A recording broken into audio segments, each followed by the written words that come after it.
Welcome, information seekers. This is Greg Hensey, aka GH Bond, and this is sort of my first YouTube video.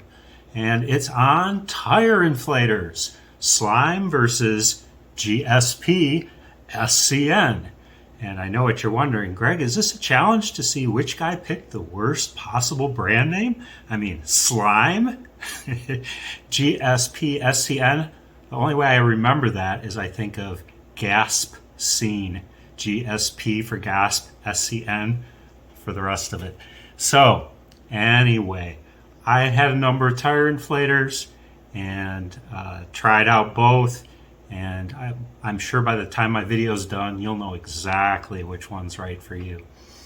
Anyway, so 13 years ago I did a couple of telecom videos, and I was one of the first installers of the new AT&T voice over IP systems, and I said to myself, why don't I record this information that I figured out and share it with the other people in the office? I'll just email them the videos. But when I was done with the videos, I thought, wait, it's easier. Why don't I just post them on YouTube and then I can just send people the links? So that's what I did, and I forgot all about it. I wasn't trying to get views, was never thinking about starting a channel, and I just figured, a few people would watch it and that would be it. Years later, I returned to find, oh my God, 20,000 views for each video. And these videos, I didn't do anything right that you're supposed to do on YouTube. So it just goes to show you that if you put out good content, people will end up watching it. And hopefully that's what we're going to do here today. Along the way, somehow I got 18 subscribers. So those subscribers, hopefully your subscription's finally going to pay off. I'm going to be doing a bunch of videos on here. We're going to do how-to videos. We're going to do maybe drink recipes. We're going to do comparisons of products. Just interesting, useful information that hopefully most of you can use in your everyday lives. And then I'm also going to be starting a stock investing channel, because I've been trading for 40 years and I have a thing or two to say about that. But that's enough about me. Let's get on with the show. Trying to do this all very quickly. My challenge is to do it all in one day and have it on YouTube published the same day. So in order to make that happen, we're not going to worry about being fancy, and we're going to go get right down to looking at the GSPSCN tire inflator in action. Okay, it's the Groundhog Day blizzard of 2022, so we're going to get the Ford Ranger brushed off and in the garage so it's a little bit easier to work with. Okay, here we are out in the wild with the GSPSCN air tire inflator. It's natural habitat. Now you can see there's what they call dual compressors, one on each end. And what that allows this unit to do is to inflate very quickly. Now let's look at the connection. We wanted one that hooked up to the battery. And so there you go. You can see the clamps on the battery. It has a cigarette lighter adapter, but it comes with this adapter for the battery. If you plug it in the cigarette lighter, pretty sure you're going to pop the fuse, which will give you an opportunity to use YouTube for another how-to video. This has a little gauge on top of it. Now this Ford Ranger has basically been running a slow leak on the right rear, and I've got 18 pounds on my dial indicator.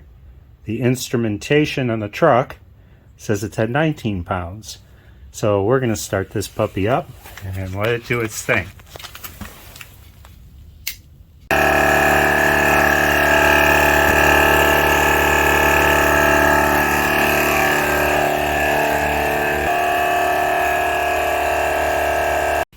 Okay, we're done. Took about 4 minutes, and we went from 19 pounds to 39 pounds. Now, if you look at the indicator on here, you can see it's at about 35 pounds, but I saw a warning on Amazon.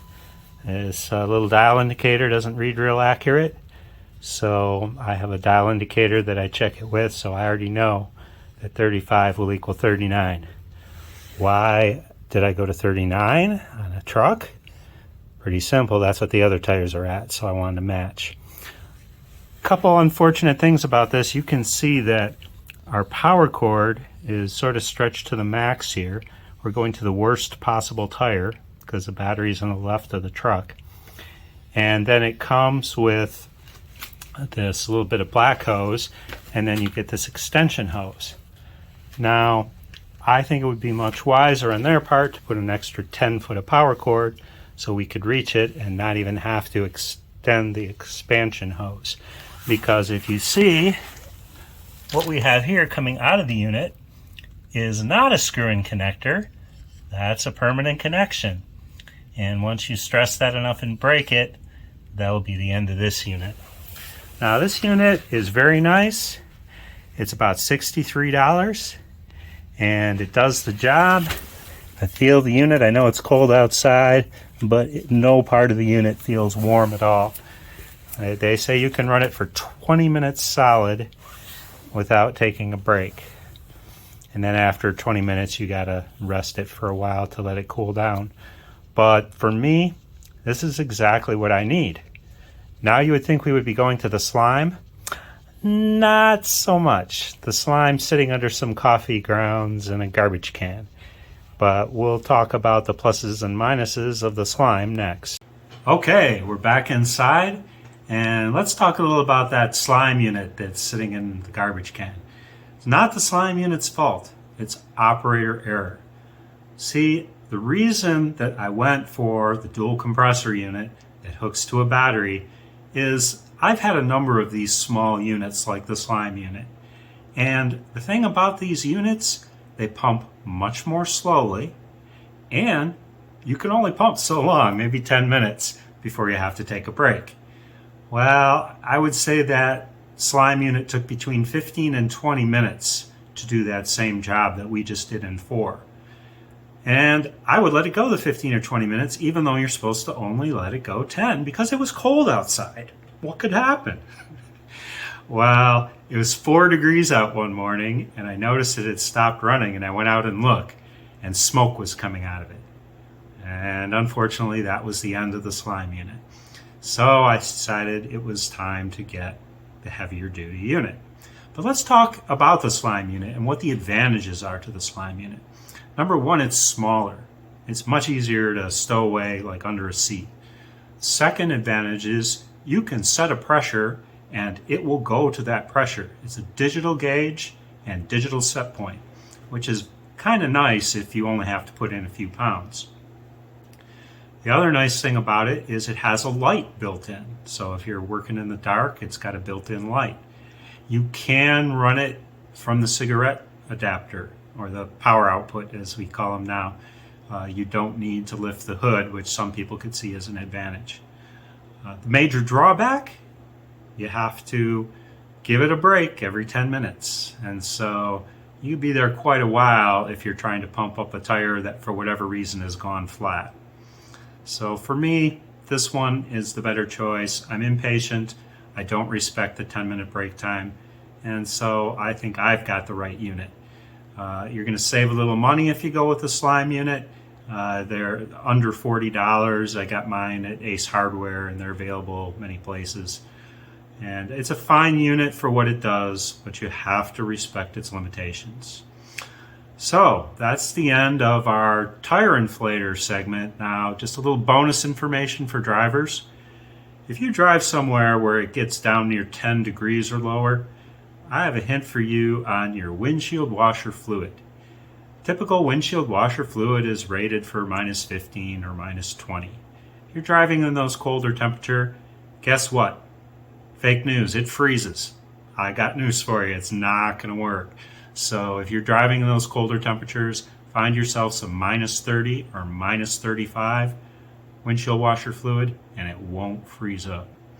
That's the end of our video today. Please like it if you found it helpful. Subscribe if you want to see more of my informative videos. And in the comments section, if you can let me know which one you think is right for you, the slime or the GSPSCN, I'd appreciate it. Till next time, this is Greg Hensey, and hope you enjoyed the video, and hope you enjoy the ones to come. Bye.